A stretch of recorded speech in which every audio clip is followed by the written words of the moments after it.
maybe I'll just start by reflecting upon some of the points that Kusi raised, which I really agree with, right? Which is, it really starts from this principle that impact entrepreneurs are entrepreneurs, and folks that are looking to innovative financing models and structures are financiers, right? They're looking, what are we looking to really do here? We're trying to kind of drive capital towards the creators or the folks who are driving forward solutions to problems or challenges, opportunities. Now, we have some interesting things happening on the entrepreneurial side, and we have some interesting things happening on the financing side, right? These entrepreneurs are folks who effectively take a look at the world as it is and say, you know what, it could be better. Or these things are persistently broken, and I have a new or an innovative or a refreshed way of looking at that challenge and addressing it. And this is where the entrepreneurial part really comes in.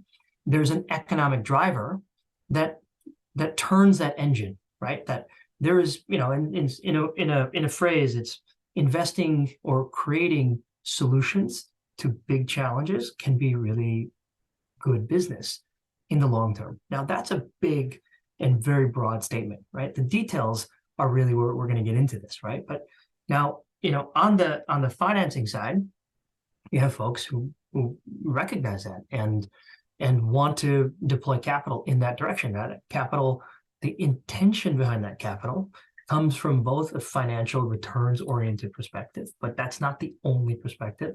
And oftentimes that's not the driving or the dominant perspective, right? It also comes from an impact achievement perspective, right? Impact investors are looking to solve or to partner to solve many of those same challenges. Now, so we have these intentional groups on both sides of the conversation here, and then they go to look to the tools in the space and the industry and say, all right, great. Well, what types of mechanisms, structures, pathways exist to help us work together, right? And so oftentimes impact is really well needed, and there's a significant demand and therefore an opportunity in the developing world. And so now you're looking at challenges of just deploying capital into developed markets or non-traditional markets, right?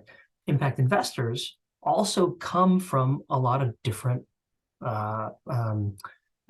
starting points, some of whom are philanthropic, in terms of how they're organized and what's driving them to make an investment. Some of them are return seeking, whether they be family offices, whether they be funds, whether they be individuals in the space, or whether they be institutional players, right? And so they all come to the table with their own, let's call it baggage, right? Or requirements. Some might be regulatory, some might be tax driven, some might be risk driven, right? Kusi mentioned the challenge that comes up from this idea of fiduciary duty and how it constrains how people can act, et cetera, right? And so now we get to the innovation piece, right?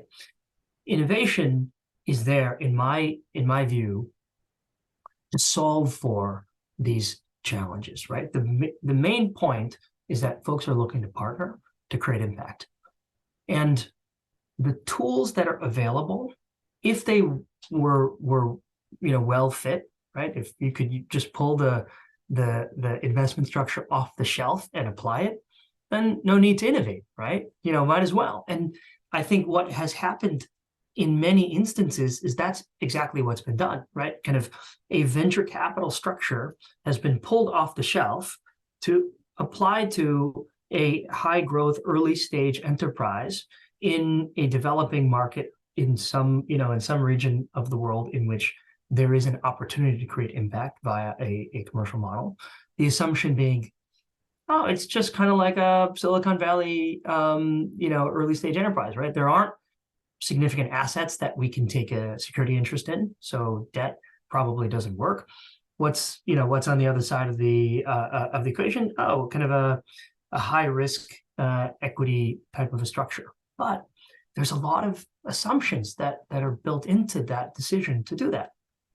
And so some of these examples, and we're going to get a chance to dive in, but some of these examples are trying to solve that fit problem, right? Of kind of saying, all right, well, maybe there isn't a robust IPO market. So what does this investment look like on the back end?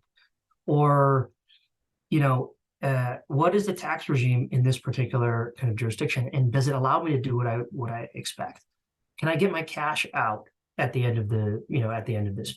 Or even, we can even go into a more basic level of assumptions, right? What's the time horizon for which we want to partner, right?